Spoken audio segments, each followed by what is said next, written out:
بہت ہی المناک اور دردناک ہے یہ ساری داستان۔ بھائی صاحب، کربلا کا ایک تسلسل ہے، ہر عہد میں اپنی نوعیت کی ایک کربلا برپا ہوتی رہی ہے، ستیزہ کار رہا ہے ازل سے تا امروز، چراغ مصطفی سے شرار بولہبی۔ اہل بیت کرام کی واقعہ کربلا کے بعد جتنی شہادتیں ہوئی ہیں مختلف زمانوں میں، مختلف حالات میں، وہ بجائے خود ایک بہت ہی دردناک موضوع ہے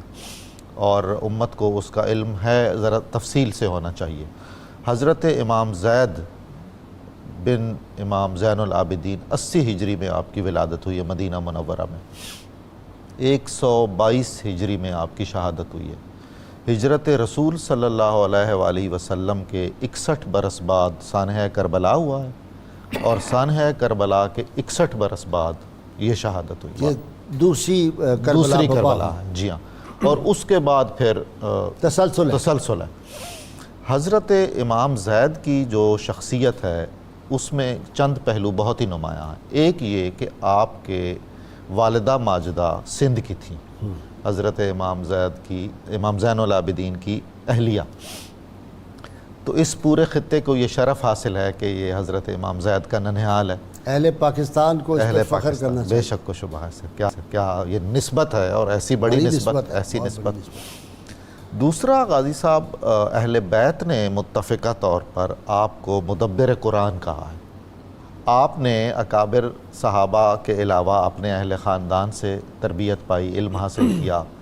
اور علم کی طلب بھی جو خاصہ اہل بیت ہے اس میں اپنے عہد میں سب سے نمایاں۔ حضرت امام باقر العلوم جیسی شخصیت جو آپ کے بڑے بھائی ہیں، انہوں نے آپ کے علم و فضل کو سراہا ہے۔ کمال۔ حضرت امام جعفر صادق نے تحسین کی ہے اور بہت ہی عزت اور احترام سے اور محبت سے یاد کیا ہے۔ ذرا بعد میں چل کے حضرت امام رضا نے مامون سے بحث کی ہے حضرت امام زید کے حق میں، اور ان کی عظمت شخصی اور ان کی یہ جو اس تحریک ہے اس کے اغراض و مقاصد کے بارے میں، اور اس کا مبنی بر للہیت ہونا، اس پر حضرت امام رضا کی بہت خوبصورت گفتگو ملتی ہے۔ اچھا، ماشاءاللہ۔ اس کے علاوہ غازی صاحب جو کثرت زہد و عبادت ہے، آپ کا ایک لقب ستون مسجد ہے، یعنی مسجد نبوی میں اس قدر آپ طویل قیام فرماتے تھے، حسن و جمال بتایا جاتا ہے جی، دراز قد، بہت خوبصورت، بہت خوش گفتار، جمالیاتی جی جمالیاتی ثروتیں تو بالکل اس سلسلہ نور میں اپنی ساری جہتوں کے ساتھ۔ سبحان اللہ۔ حضرت امام زید کی جو علمی خدمات ہیں وہ الگ بہت ہی نمایاں ہیں، یعنی علم الحدیث میں، اس کے علاوہ علم فقہ میں مجموعہ بھی ہے، مجموعہ ہے، المجموع اس کا نام ہے، اچھا، اور فقہ میں بھی، فقہ میں جو اجتہادی رویہ آپ کا ہے، اور قرآن اور حدیث کو اور آثار رسول صلی اللہ علیہ وآلہ وسلم کو سامنے رکھ کے جس طرح آپ نے استنباط کیا ہے مسائل عصر کا، اس کی اس عہد میں کوئی نظیر نہیں ملتی ہے۔ یہ اس ایک شخص کی مختلف جہتیں ہیں